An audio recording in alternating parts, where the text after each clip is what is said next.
Rancangan ini dibawakan kepada anda dengan kerjasama Affin Bank dan Affin Islamic.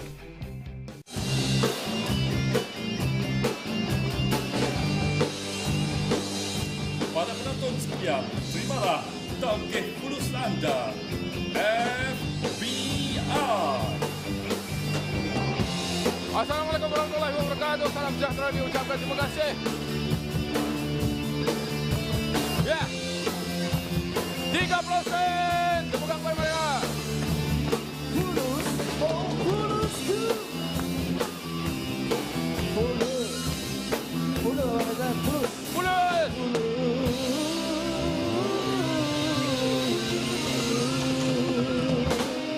Ya, Assalamualaikum dan selamat bertemu kembali dalam rancangan Fulus. Muamalat dengan muamalah, apa beza? Saya ikut abang. Ejaan berbeza kan? Okey, hari ini kita akan membicarakan tentang pendidikan muamalat. Terus bersama Fulus.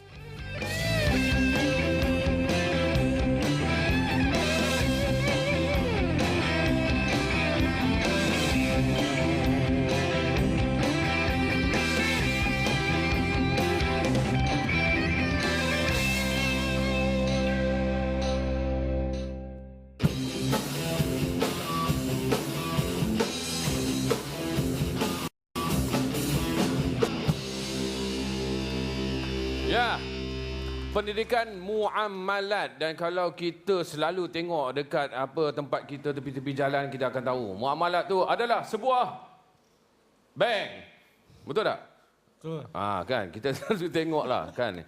Tetapi itu bukanlah definisi yang sebenar, kerana kita akan membawakan seorang pakar kepada anda, iaitu yang berbahagia Hajah Rohani Datuk Muhammad Syahir, yang merupakan Presiden Persatuan Pengurusan Kewangan dan Harta Islam Malaysia. Tepukan kepada Hajah Rohani.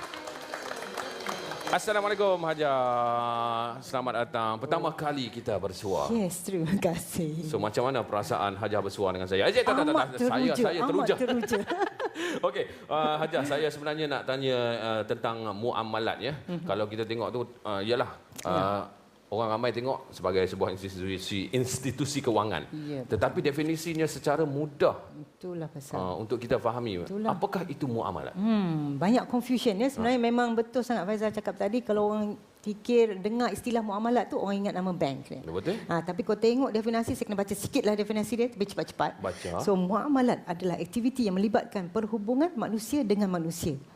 So ia juga merupakan tata cara atau peraturan dalam perhubungan manusia sesama manusia.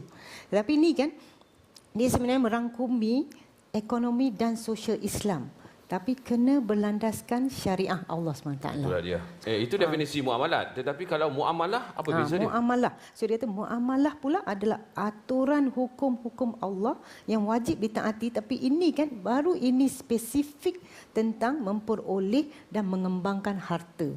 So maksudnya muamalah tu dengan H tu kat belakang adalah aspek harta, tapi muamalat tu semua kegiatan ekonomi ataupun sosial. Asalkan berinteraksi antara dua manusia tu, itu dikenali sebagai muamalat. Baik, adakah okey, maknanya segala urusan jual beli? Tak, sekarang tu dipakai istilah muamalat untuk spesifik jual beli sahaja. Tapi by definition muamalat sebenarnya merangkumi semua. Ya, lebih besar ekonomi dan daripada sosial. itu. Betul. Ekonomi dan sosial. Dan muamalah tu yang sebenarnya harta. Ya, kenapa konsep itu ditekankan sekarang ini tidak daripada dulu? Betul. Hajah. Bab keuangan ni sekarang memang dah ada kesedaran yang Islam pun ada menggaris panduankan apa itu halal dan haram bab transaksi keuangan.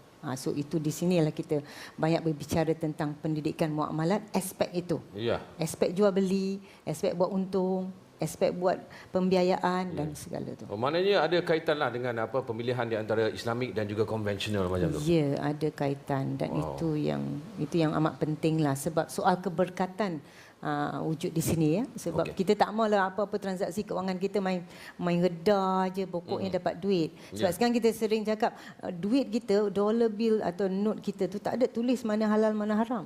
So kita tak pasti ya kita dapat duit tu adakah itu duit halal ke duit haram. Betul. Melainkan kita peka tentang sudut. So itu sebenarnya aspek yang kita ingin masyarakat Kalau kita tahulah. nak dapat gambaran lagi jelas, boleh tak Hajah gunakan whiteboard tu ke untuk melukis dan sebagainya dengan cerita lukis Hajah ni gambar pelukis. je kan? Pelukis yang hebat juga ni. Kalau kita tengok ya dari segi usia kita, ya, ini saya nak guna timeline tapi ni kita selalu kata peta keuangan kita. Ya, kita umur Faizal sekarang berapa tahun ya? 27. Okey. Tak keluar universiti, selalu kita keluar universiti dah nak mula bekerja umur kita 23 lebih kurang. 25 ya. So you mula bekerja dan bila nak kahwin dulu ke nak beli kereta dulu? Kahwin. Kita tanya audiens dia yang jawab. Anak-anak di sini, anak-anak kalau dapat aja segulung ijazah, kita selalunya nak cari kerja dulu ke cari pasangan? Kerja, baik betul. Ya ke Hajah? Itulah pasal. Lepas cari kerja, the next keputusan keuangan anda akan buat adalah patut tak saya milik kereta atau saya mendirikan rumah tangga? Yang mana satu? Kahwin dulu. Itu pasal. Itu pasal. Kahwin dulu ke atau anda nak beli kereta dulu ke? Kahwin atau kereta? 2K tu kan? 2K. Soalan ni ya, di sini. Dan sebenarnya berapakah pula keperluan RM di ketika ini? Kahwin perlu berapa banyak? Kereta perlu berapa banyak? Kereta senang je. Zero down payment pun boleh. 100% loan pun boleh. Ini boleh tak kahwin? Ada, boleh buat loan. Boleh. Zero down payment juga. Tak boleh. Itu dia kan dengan bunyi itu. So ini antara kita apa kita buat, kena pastikan keperluan keuangan dan plan ke arah itu. So bila kita dah kena pasti, contohnya nak kahwin masa umur katakanlah 27. Katakanlah ya. So 25 ke 27 ni baru 2 tahun ni anda nak merancang untuk dapatkan RM untuk kahwin. Katakan RM ke kahwin nak perlukan tak tahu saya berapa perlu katakanlah ya 30,000 contoh ya. Tak payah nak belanja macam-macam. 30K, berapa macam mana anda nak capai target ini dalam masa 2 tahun bekerja saja? Perlukah anda ikat perut dan seterusnya. Ini satu contoh pendidikan keuangan di sini. Bagaimana nak capai matlamat ini dengan kaedah apa? Anda perlu loan ke? Anda perlu simpanan sendiri ke? Atau boleh buat pelaburan ke? Ya? So ini adalah contoh-contoh dan semua pilihan ini ada hukum halal haram dia. Ya. So kita kena tahu macam nak merancang. Dan juga ke depan sampai umur kita pencen ni line dia tak panjang ya, tapi sebenarnya umur kita sampai ke sini katakanlah Mungkin dekat situ kita terfikir nak kahwin lagi. Allahu akbar. Banyak masalah. Okey, sampai umur saya buat tak dengar aje kan. So sampai umur kita pencen di sini dan duit ini untuk pasca persaraan. So setiap keperluan dalam kehidupan kita ni perlu pada kita untuk merancang. Dan pada perancangan ini ada instrumen yang kita perlu tahu. Dan setiap instrumen yang kita pilih ni ada hukum halal haram dia. So itu yang perlu kita didikkan pada masyarakat umum supaya kita tidak ada masalah di sini. Di mana umur pencen pun dalam nak kahwin lain, duit tak ada. Lepas tu kan macam mana you nak sara hidup you pasca pencen? Masalah. Ya, betul. Wow. Okey, Besar tepukan kepada Hajah Rohani. Terima kasih. Satu gambar Hajah yang hebat tu. Ya. Tapi Dia nak merancang lah. Tapi nak tahulah Hajah yang ni terkeluar topik sikitlah. Kan. Tapi memang kalau Hajah punya pendapat lah. Kahwin dulu ke kita dulu? Pendapat secara peribadi. That's why. Kalau keputusan tu kan kita punya minda kena ada keputusan dari aspek kita perlu ikut hukum syarak dulu. So dari fiqh aulawiyat dia mana perlu anda pilih dulu. Ya, kalau anda sekarang perlu sangat untuk kahwin, you faham kan maksud dia kan? Perlu sangat berkahwin, dia kena dulukan berkahwin daripada kereta. Sebab kahwin tu ada dia hukum wajib dia. Ya benar. Kereta tidak ada wajib. Pandai sudah. Boleh. Berhujah. Kita berehat seketika dan kembali selepas ini kerana kita nak tengok pandangan orang ramai terlebih dahulu tentang prinsip muamalat. Saksikan.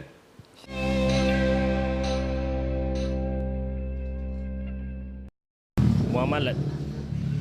Pendidikan muamalat tu saya tak berapa pasti sangat, tapi saya rasa ianya amat penting sebab Dia dapat mengajar kita macam mana pengagihan kewangan yang sepatutnya lah. Muamalat ni maksud saya tentang pengetahuan kita tentang hidup kita. Ya, bagaimana kita mengendalikan hidup kita dalam mengikut syariat lah.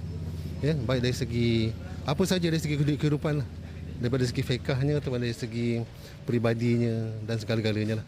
Okey, itu dia pandangan orang ramai tentang pendidikan muamalat. Ya, banyak lagi yang perlu kita ketahui daripada Hajar Rohani, dan juga kita ada seorang tetamu yang merupakan pelakon. Sekejap saja lagi terus bersama kami dalam Fulus.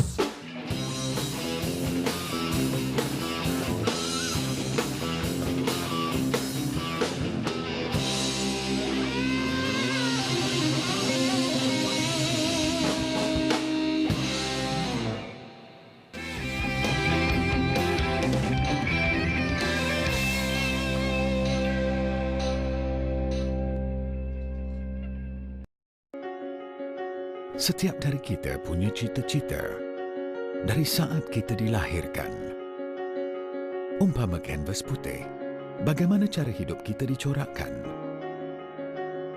Namun, hidup bukan sekadar cita-cita, tetapi bagaimana kita mengekalkannya. Mari kita corakkan kanvas putih itu bersama. Demi masa hadapan yang gemilang, kami teguh bersama anda, mengiringi setiap langkah dan cita-cita dalam kehidupan yang bersyariat. Affin Islamic, perbankan tanpa batasan. Barang siapa yang cintakan sesuatu, maka dia akan menjadi hamba sesuatu itu. Kahwin ni, kita semakin rapat, semakin cinta, semakin sayang pada Allah. Itu penting sangat bagi kita orang Muslim. Sebab bila kita buat apa-apa, kita sepatut syukur. Apa yang Tuhan bagi kepada kita, baik atau tak baik, kita mesti ucapkan Alhamdulillah.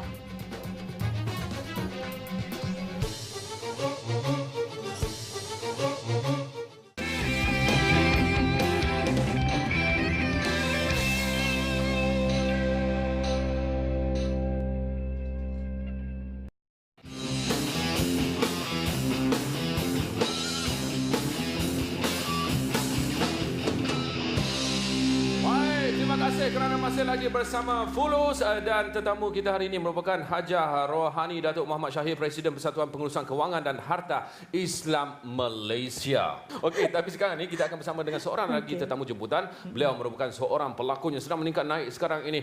Tepukan kepada Zalif Siddiq.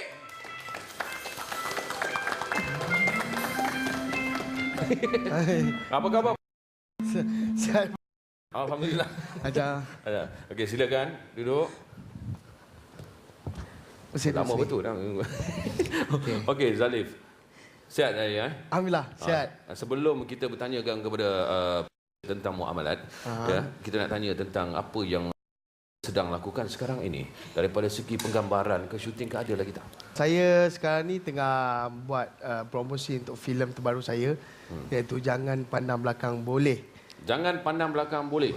Ya, saya melibatkan diri untuk parody filem. Wow. So sebelum ni tak ada lagi parody filem kan? Yalah. Sebelum ni awak Papa apa? Papa I Love You. Yes. Semua tengok tak cerita tu? Kan? Terima kasih. Tapi bukan tengok dia, tengok Lisa kan? Okey, bye. Okey, kita nak bersama dengan Hajar Rohani. So, apa yang tahu tentang muamalat? Saya. Okay, muamalat ni, mua tu nama orang dan kita pakai alat lah. Oh, salah. Mua yang pakai alat. Saya tahu bank je, bank muamalat tu. Betul. Betul? Kan? Tetapi tidak ramai yang tahu tentang pengertian sebenarnya. Tak tahu. Tapi mengikut Hajar Rohani tadi adalah sebarang transaksi yang dilakukan ataupun perancangan keuangan dalam kehidupan kita seharian yang berlandaskan syariat Islam. Okey, ada tak selama ini Zalif mengambil berat tentang hal ini dalam transaksi urus niaga ataupun kehidupan seharian? Kalau yang pasal nak detail tentang muamalah ni tak adalah. Saya cuma ada simpan untuk macam ESB, tapi saya tak tahu adakah itu haram atau halal itu. So ini mungkin terjawab hari ini lah. Wow. Okey, dia mungkin Zarif nak tanya secara umumnya daripada segi pelaburan itu sendiri Hajar. Mungkin ada sesuatu yang Hajar boleh kongsikan. Ya, kita alhamdulillah pelaburan Malaysia agak ke depan dengan negara-negara yang di Asia Tenggara ni sebab kita punya panel syariah yang duduknya di Suruhanjaya Security. Ni SC dan mereka pula mengenal pasti ciri-ciri yang apakah produk keuangan yang katanya syariah compliant atau patuh syariah. Kalau dulu kita hanya tengok aktiviti syarikat yang disenarai di bursa.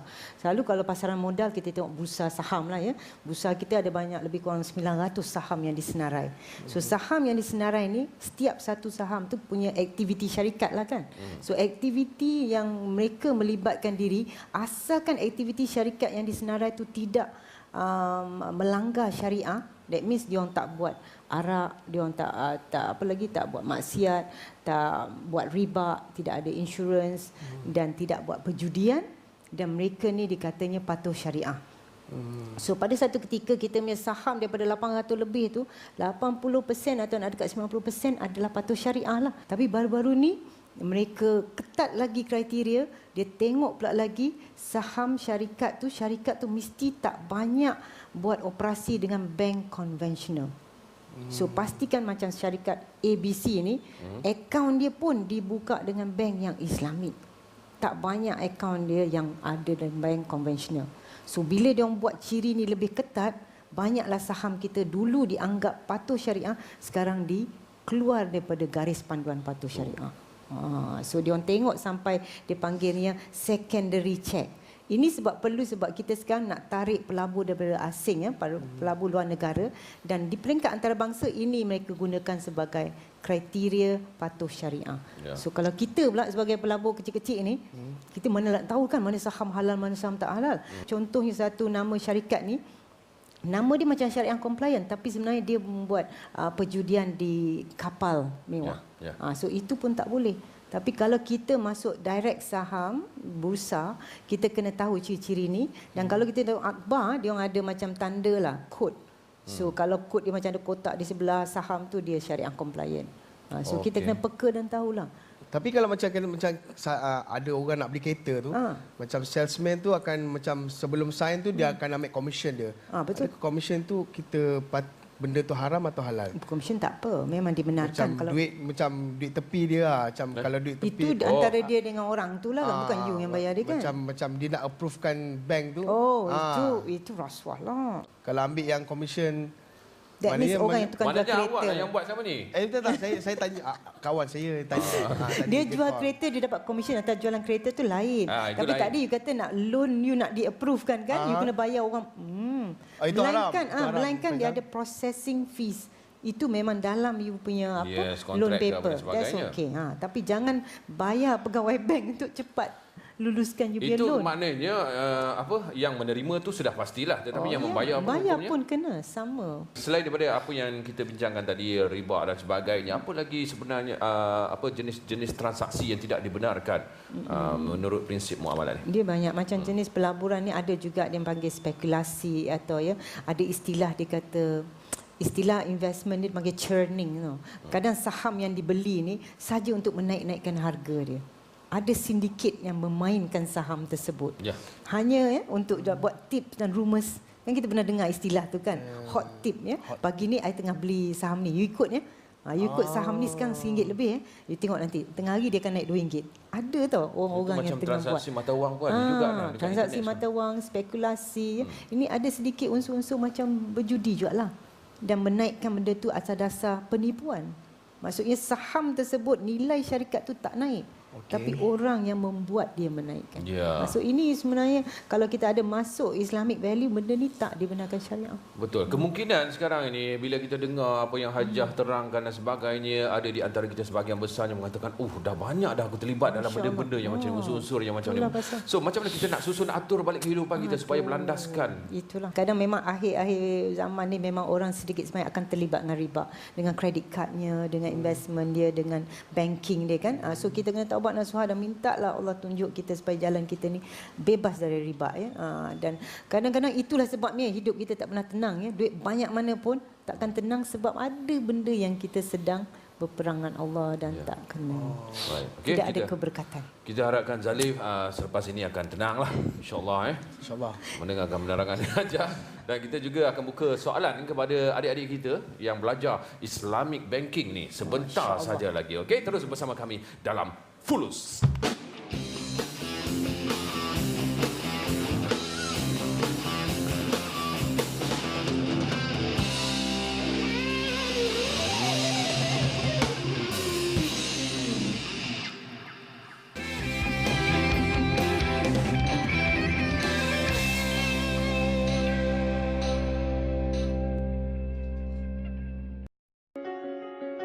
Setiap dari kita punya cita-cita dari saat kita dilahirkan. Umpama kanvas putih, bagaimana cara hidup kita dicorakkan? Namun, hidup bukan sekadar cita-cita, tetapi bagaimana kita mengekalkannya. Mari kita corakkan kanvas putih itu bersama. Demi masa hadapan yang gemilang, kami teguh bersama anda. Mengiringi setiap langkah dan cita-cita dalam kehidupan yang bersyariat. Affin Islamic, perbankan tanpa batasan. Ramai wanita di luar sana tertanya-tanya macam mana cara nak kelihatan muda jelita. Rahsianya Beauty Umaira. Dengan Beauty Umaira, kulit anda akan ajar, badan anda akan langsing dan wajah anda akan berseri-seri. Dengan Beauty Umaira, anda kekal sihat, muda, jerita, bergaya. Percayalah cakap kartun.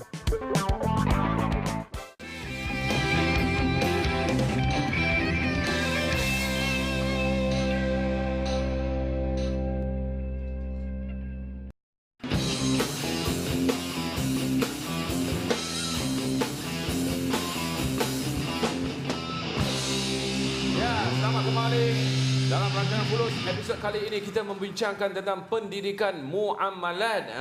Dah banyak kita dengar huraian daripada Hajah Rohani dan juga profesor kita iaitu Zalif Siddiq. Ya. Okey, cuma mungkin Zalif dah berkeluarga belum lagi kan? Belum. Bila tu rasa-rasa? Single lagi ya? Ha? Single lagi. Single lagi? Ya. So kau nak promote ke apa sekarang? Ya, single lagi ya. Okey, saya pun lagi 3 insya-Allah. Tapi sekarang ni nak tanya kepada mungkin Zalif satu hari akan bergelar seorang suami, seorang bapa dan sebagainya. Boleh tak Hajah bagi tahu lagi, berikan panduan kepada kami bagaimana sebenarnya pendidikan muamalat ini? Kalau tadi dah sedikit kan, mungkin boleh lagi terperinci macam mana nak didik anak-anak kita. Silakan. Anak-anak ni memanglah kau boleh seawal mungkin apabila mereka mula kenali duit tu.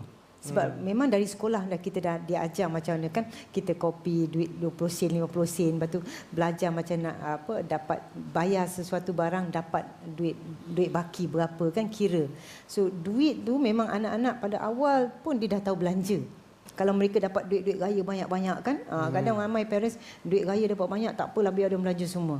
Tapi apa kata kita didik, bawa mereka ke bank ke, pilih akaun mana kan, untuk pilih buka akaun tu ajarkan mereka, okey ni akaun ni al-wadiah ke, apa dia beza dengan al-mudarabah ke.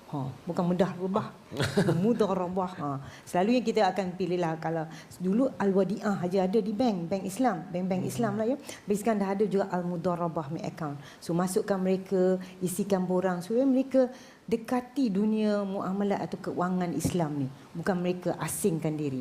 Sebab bila kita bawa mereka masuk dalam institusi perbankan Islam ni, mereka jadi macam biasa. Sekarang ni kita nak buka soalan kepada penonton kita. Silakan, pelajar-pelajar Islamic Banking ni mesti ada punya. Silakan, macam profesor juga ada ni. Kami sebagai pengguna, bagaimana nak memastikan halal haram dalam transaksi? Halal haram. Halal haram.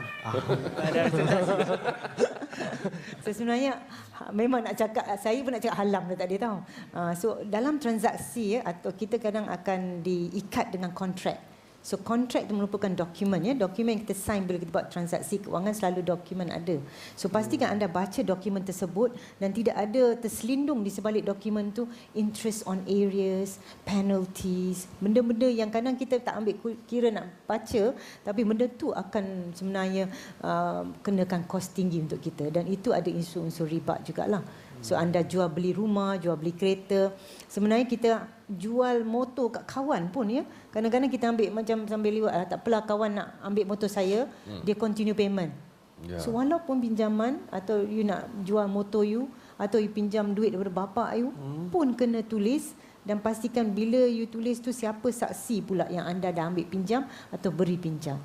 So ini yang cantiknya Islam. Islam semua kita ada rujukan ya. Walaupun pembaziran semua ada ayat Quran. So itu yang kita nak terapkan, keuangan dan Islamic value tu memang satu. Jadinya pendidikan muamalat tu. Wow. Okey. Okey. Clear ya? Halam. Yang kedua, soalan. Silakan. Okey, insya-Allah saya akan bergraduasi dan ingin mengetahui dengan lebih mendalam mengenai muamalat. Dan bagaimanakah caranya untuk kita praktiskan dalam kehidupan sehari-hari? Tersusun kata-katanya kan. Oh, pandai macam baca berita punya juga. Pastikan bila anda keluar graduate dapat kerja, pastikan majikan yang anda dapat kerja tu adalah majikan yang syariah compliant. Pastikan first pendapatan dari majikan anda tu adalah patuh syariah. Dan lepas tu baru anda tengok macam mana anda susun atur keuangan anda. Ya, duit yang anda bagi, saya suka ajak orang-orang muda ni, duit pertama yang anda beri tu selain pada zakat adalah ihsan pada ibu bapa. So itu pun syariat compliant, kita nak supaya anda ingat balik, balas balik budi ibu bapa. So bersihkan duit sikit anda, pastikan anda beri pada ibu bapa walaupun sedikit. Kadang orang tanya saya berapa persen ya patut saya beri pada mak bapak ya. Saya suka letak 10% minimum daripada 10% gaji daripada you. pendapatan kita. Yes, paskan pada mak bapak. 2.5% dah pergi pada zakat anda. Dan of course sekarang anda memang makan minum tu kalau tak kontrol memang habis duit gaji anda makan minum saja. So pastikan anda ada susun atur garis panduan itu. Dan saya suka pasal zakat hanya 2.5 adalah mandatory. Tapi takkan anda bayar mandatory saja untuk zakat. Mesti ada voluntary infak atau sedekah. So itu tambahkan 1.5% lagi ke ya, on top of 2.5, dan baru dari situ baru anda tengok untuk investment kena ada peruntukan, untuk takaful kena ada peruntukan, untuk savings kena ada peruntukan. Sekarang ni kita nak memberikan cendera mata lah kepada adik-adik kita yang bertanya ni. Kita minta Puan Hajah lah berikan kepada mereka. Silakan ke depan sekarang. Okey, selamat. Ya, itu dia. Okey, terima kasih. Terima kasih kepada anda yang menonton di sini. Tapi sekarang ni untuk mereka yang berada di rumah, kita juga ada sesuatu untuk anda. Pastinya soalan kuis mingguan dan juga terkumpul kita saksikan.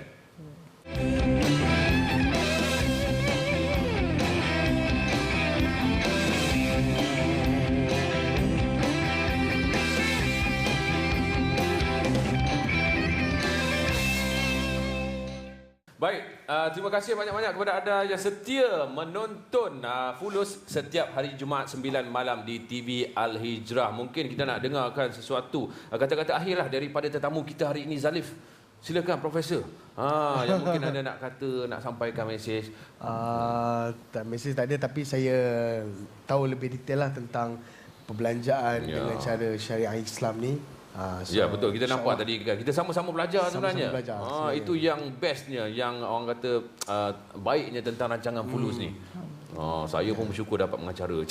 Okey, sesuatu daripada Puan Hajah, silakan. Yalah, saya pun amat bersyukur ya dapat dipanggil sekali lagi oleh Afin Islamik, dan saya ingin kalau boleh semua penonton ya, kita bukan ingin kaya hanya di dunia lah. Ya, kalau boleh kita fikirkan sebenarnya dunia ni amat temporary, amat sementara. So kita ingin kekayaan itu di sana lebih daripada kekayaan di sini.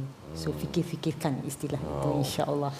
Tepukan kepada Puan Hajah Rohani, Datuk Muhammad Syahir dan juga sudah pasti Zalif Siddiq. Okey, insya-Allah minggu hadapan pastikan anda bersama dengan kami dengan kupasan topik-topik yang lain. Kita jumpa lagi minggu depan. Assalamualaikum.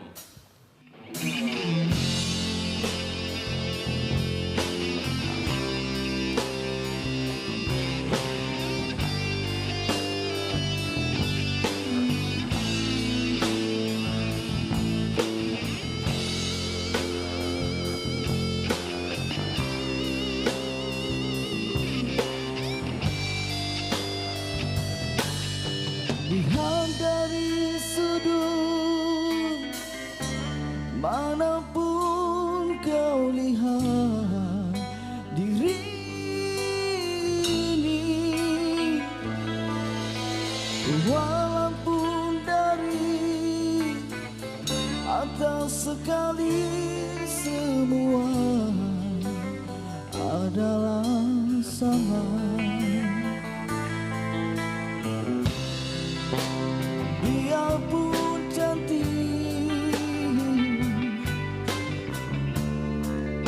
mengalah bidadari,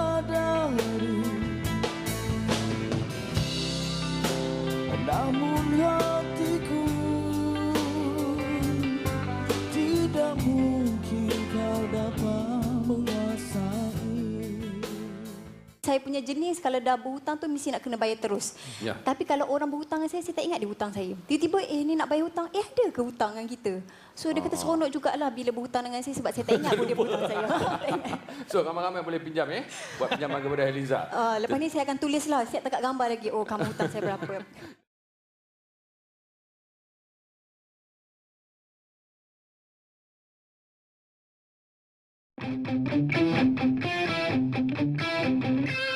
Rancangan itu tadi dibawakan kepada anda dengan kerjasama Affin Bank dan Affin Islamic.